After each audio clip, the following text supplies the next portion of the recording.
bertemunya melalui salasilah daripada Aminah bin Wahab bin Abdul Manaf bin Ghurrah bin Murrah bin Khusay bin Kilab. Itu silsilahnya. Abdullah bin Abbas ialah sepupu Nabi sallallahu alaihi wasallam. Abdullah bin Abbas ialah maula Nabi. Tak ada maula, pembantu Nabi sallallahu alaihi wasallam. Maula Nabi ada 3. Pertama, Anas bin Malik. Anas bin Malik, tak ada Anas bin Malik. Anas bin Malik ketika mana Nabi hijrah, Anas bin Malik dibawa oleh mak dia. Lalu dia kata, "Ya Rasulullah, aku tak ada harta, aku tak ada rumah, tapi aku ada anak aku. Ambil anak aku jadi pembantu kamu." Lalu tuan-tuan, Nabi SAW jadikan Anas bin Malik pembantu dia. Ketika Nabi SAW ambil Anas, Nabi pegang dada Anas. Apa doa ini yang Nabi baca dekat Anas? Tuan-tuan kena baca dekat anak tuan-tuan yang belum baligh. Allahumma rzuqhu malan wa waladan wa barik lahu. Betul ulang tengok. Allahumma rzuqhu malan wa waladan wa barik lahu. Ya Allah, berikan kepada dia malan harta, wa waladan anak, wa barik lahu, dan anak dan berkat. Jadikan harta dan anak aku ni berkat. Alhamdulillah, Allah bagikan harta dekat Anas bin Malik banyak. Dan berkat macam mana? Umurnya 250 tahun baru mati. Anas bin Malik umurnya 250 baru mati. Sehingga kan dia ni kahwin, mati isteri dia. Kemudian dia kahwin lagi, mati lagi. Dia kahwin, mati lagi. Tapi banyak isteri.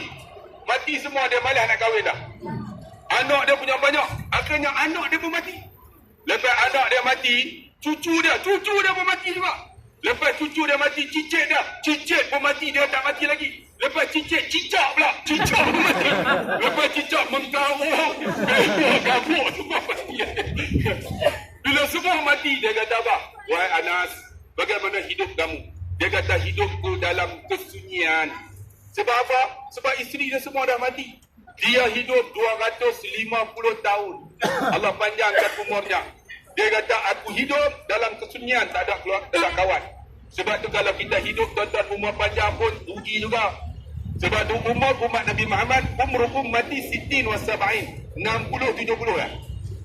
Kalau lebih tu tuan-tuan, hidup pun tak guna dah. Sebab kawan-kawan kita mati habis dah. Pergi rumah kenduri, orang tak kawan dengan kita dah. Sebab kita dah umur panjang sangat. Kalau bolehlah jangan panjang sangat. Sampai 90. Tun berapa Tun? 93. Sudahlah tu, bagi orang lain pula tuan-tuan. Ini bukan kempen politik. Kempen politik tak ni. Bukan. Sebab apa? Panjang sangat, orang lain dah mati dah. Anas bin Malik dibacakan doa ini. Ketika juga itu ada Abdullah bin Abbas. Abdullah bin Abbas, Nabi pegang kepala dia. Apa doa Nabi kepada Abdullah bin Abbas? Tuan-tuan kena hafal. Apa doa dia? Allahumma faqihhu fid-din wa 'allimhu ta'wil waj'alhu min ibadikas salihin. Siapa ada anak yang belum balik, baca doa tu. Allahumma faqihhu fid-din wa 'allimhu bit-ta'wil waj'alhu min ibadikas salihin. Ya Allah, bagi faham agama, bagi dia faham ilmu ta'wil Al-Quran.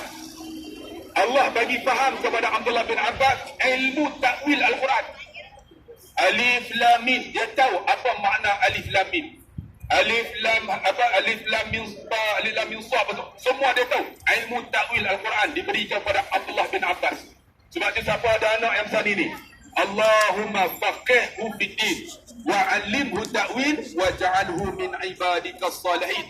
Itulah doa kepada Abdullah bin Abbas. Dan Abdullah bin Abbas dihantar oleh Nabi datang ke Taif. Nabi pernah duduk di sini selama 30 hari. Ketika dah buka akan Mekah, dah buka Mekah, Nabi datang duduk di sini 30 hari. Dan Nabi SAW tuan-tuan hantar Abdullah bin Abbas menjadi guru kepada penduduk ni, penduduk Taif ni. Taif ni tuan-tuan, ingat tak sejarah dia? Ketika mana Nabi SAW dah meninggal akan isterinya nama apa? Khadijah mati. Bila Khadijah mati disebut sebagai tahun sedih. Ketika tu umur Nabi tuan-tuan 50 tahun. Khadijah umur 65 tahun. Khadijah meninggal. Bila Khadijah meninggal, Abu Talib mati. Maka Nabi SAW dalam keadaan tak ada bergantung.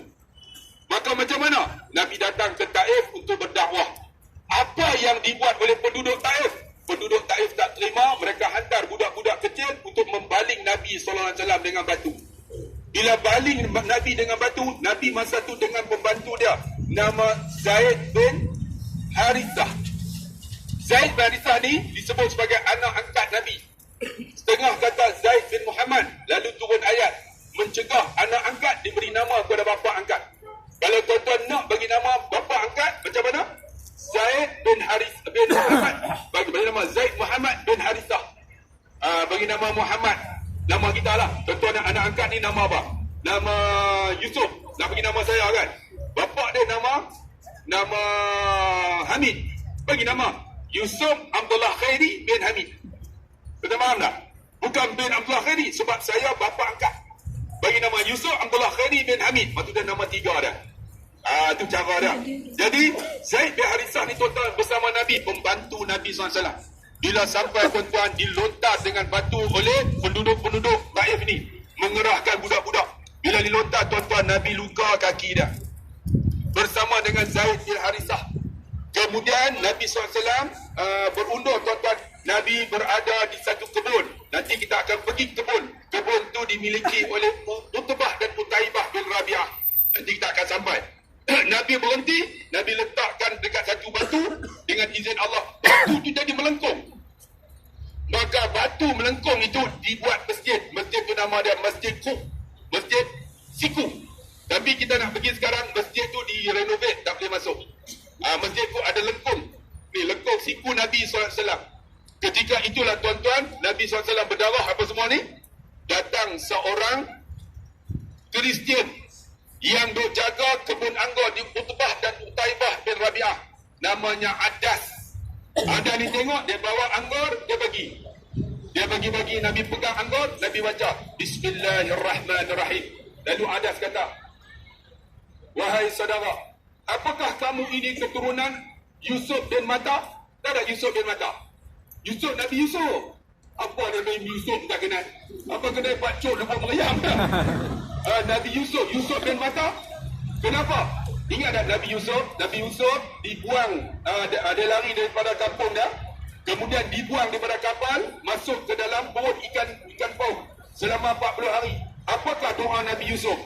La ilaha illa anta subhanaka inni kuntu minaz zalimin. Nabi kata siapa pagi-pagi doa 3 kali, petang 3 kali, Allah mudah hidup dia.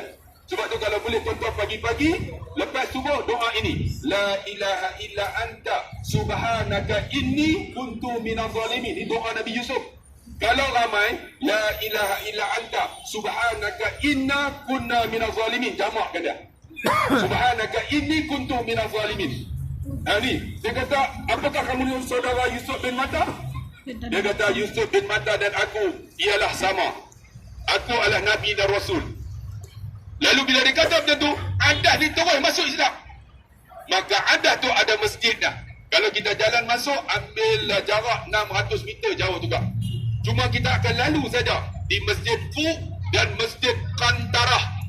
Masjid Kantarah ini ialah masjid yang dibina oleh kerajaan Ottomaniyah. Kalau tuan-tuan tengok nanti masjid tu sebiji macam di Turki. Masjid itu masjid yang digunakan oleh pelajar Mahat Tafiz zaman kerajaan Ottomaniyah Turki. Dan kita akan lalu di antara dua masjid tu ada jalan. Jalan itu adalah aliran sungai yang mengalir di Taif ini. Dan di belakang tuan-tuan ini, di belakang ni, ini ialah syuhada Hunain dalam ni. Syuhada Hunain. Dalam peperangan Hunain, apabila tentera Islam dapat takluk akan Mekah, akhirnya orang Islam rasa hebat. Macam tuan-tuan lah, tengok jamaah Ustaz Abdullah tadi ramai kan. Lepas tu ada UAK pula. Lepas tu dia orang tanya pula, UAK tu apa? Puak kan? Memang puak ajak tu betul. UAK tu Ustaz Abdullah Khairi. Tuan-tuan rasa hebat, rasa ramai. Tapi ramai bukan kehebatan. Yang hebat ialah iman di dada. Akhirnya bila tentera Islam rasa ramai, mereka berlawan dengan tentera Quraisy dengan kekuatan rasa ramai. Akhirnya mereka kalah dalam peperangan Hunain. Tentera yang terbunuh tu dikebumi dalam ni. Di dalam ni. Dan di sini juga ada kubur Abdullah bin Abbas, sepupu Nabi SAW. Sekarang kita kali ke belakang. Kita bagi salam kepada syuhada Hunain. Assalamualaikum ya ahlal diyar darul qaumin mu'minin insyaallah wa inni bikum lalahiqun as'alullahu lana wa lakum afiyah. Bismillahirrahmanirrahim. Allahumma ighfir lahum warhamhum wa'afihim wa'fu anhum wa akrim nuzulahum wa wasi' madkhalahum واغسلهم بالماء والثلج والبرد ونقهم من الخطايا كما ينقى الصف الابيض من الدنس وابدلهم دارا خيرا من ديارهم واهلا خيرا من اهلهم وزوجا خيرا من ازواجهم وادخلهم الجنه واعذهم من عذاب القبر وفتنه من عذاب النار. Ya Allah, kami berada ya Allah di atas ya Allah penguburan syuhada Hunain ini ya Allah. Ya Allah, mereka semua ahli syurga ya Allah, kerana mereka akan bangun dengan pakaian yang mereka pakai ketika mana mereka mati dalam peperangan Hunain. Mereka ya Allah dibangunkan ya Allah dalam keadaan mereka ahli syurga Allah Subhanahu wa taala. Kami belum tentu ya Allah, maka kami menziarahi mereka ya Allah. Jadikanlah kami semua ini akan mendapat syafaat daripada syuhada Hunain ini ya Allah. Ya Allah, kami berikan salam kepada mereka, mereka menjawab kerana mereka itu hidup dan diberikan rezeki oleh Allah Subhanahu wa taala kepada mereka. Allahumma rabbana alayka tawakkalna wa ilayka anabna wa ilaykal masir. Allahumma rabbana atina fid dunya hasanah wa fil akhirati hasanah wa qina adzaban nar wa qina adzaban nar. Walhamdulillahi rabbil alamin. Taqabbalallahu minkum. Okey, kali balik. Dua doa tadi saya bagi. Tuan-tuan ingat tak? Pertama, Allahumma rzuqhu malan wa waladan wa barik lahu. Tolong hafal doa ini. Doa yang Nabi baca kepada Anas bin Malik. Bila Anas bin Malik mati, Allah gantikan namanya apa? Malik bin Anas, iaitu Imam Malik. Ilmu dia lebih kurang macam Anas bin Malik. Tuan-tuan kalau ada anak, tolong baca Allahumma rzuqhu malan wa waladan wa barik lahu. InsyaAllah harta tuan-tuan, umur tuan-tuan Allah bagi berkat. Bukan maksud dia harta kita banyak tapi tak berkat. Biar harta kita ni sedikit tapi berkat. Berkat maksud apa? Cukup kan? Ada rumah tapi tenang. Ada isteri, alhamdulillah, tak mengecewakan. Ada suami, tak handsome pun, tapi pandang dia tak jemu. Ada anak, 2 orang aja, tapi alhamdulillah anak itu saleh-saleh. Itu namanya berkat. Sebab tu doa ni jangan lupa. Nanti saya akan download dalam WhatsApp. Allahumma rzuqhu. Cuba ikut saya. Allahumma rzuqhu malan wa waladan wa barik lahu. Boleh ingat tau? Tolong hafal tuan-tuan. Yang kedua, doa kepada Abdullah bin Abbas. Allahumma faqihhu fid din wa 'allimhu ta'wil waj'alhu min 'ibadikas salihin. Boleh ingat tak? Allahumma faqihhu fid din wa 'allimhu ta'wil waj'alhu min 'ibadikas salihin. Apa doa ni? Dua doa ni sangat penting, kerana doa ini tuan-tuan membentuk akan anak-anak kita jadi orang yang soleh, orang yang boleh faham dengan ilmu agama. Boleh? Okey, sekarang kita akan meneruskan perjalanan ke Masjid Qub dan Masjid Qantarah. Kita tak turun daripada bas, cuma kita lalu aja. Lepas kita lalu masjid-masjid ni, kita akan pergi ke Ladang Rus. Ataupun kita akan singgah di pasar buah-buahan. Jadi tuan-tuan jangan lupa ya, di sini ada satu buah special. Nama dia buah Zabarjan. Buah Zabarjan tu warna dia macam baju abang. Abang kali tak? Ada ni ni. Kuning ni ni. Ada tu. Tuan-tuan tengok adik ada bagi dia orang tak nampak. Ada tu. Tu. Warna tu. Buah dia warna tu. Bukan buah pet, buah Zabarjan. Buah ni buah durian. Tuan-tuan kena beli awak balik. Makan di situ pun boleh. InsyaAllah dia sangat bagus. Banyak yang beli, alhamdulillah mengandung. Tapi syarat dia 40 tahun ke bawah. Kalau 50 tahun mati, makan macam mana pun saja. Buah Zabarjan. Lagi ada buah strawberry. Tuan-tuan boleh beli murah-murah. Satu lagi buah apa lagi? Buah delima. Buah delima ni saya beritahu siap-siap. Jangan beli yang kulit merah masam. Beli yang kulitnya putih, dalam tu banyak air dan manis, insyaAllah. Kita nak pergi lagi. Lepas kita pergi ke, jangan beli tu semua tu. Kita nak bawa special tuan-tuan. Sebab market tu memang kenal saya. Tengok-tengok Ustaz Abdullah Ferry, dia bagi diskaun kat tuan-tuan. Ni sebab lama dah datang sini.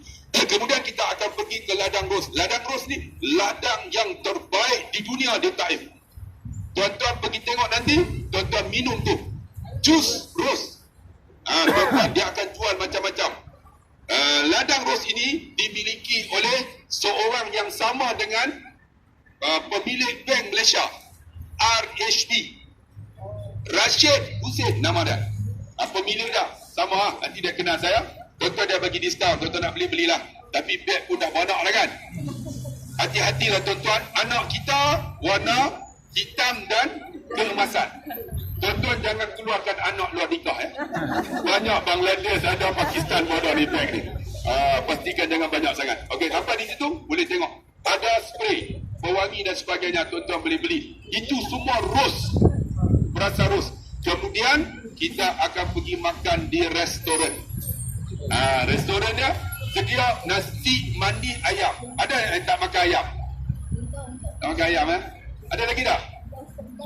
Siapa yang tak makan ayam, kita sediakan dog bewak pasir. Boleh ke? Boleh ya? Bewak tu. Kalau tak mau, bewak gabuk. Komodo. Siapa tak makan ayam, kita sediakan ni lembu-lembu insyaAllah. Kalau tak ada juga, yang lelaki ada tak makan ayam. Ayam tak makan, lembu tak makan. Makan nasi berasa telur. Pegang sekali telur.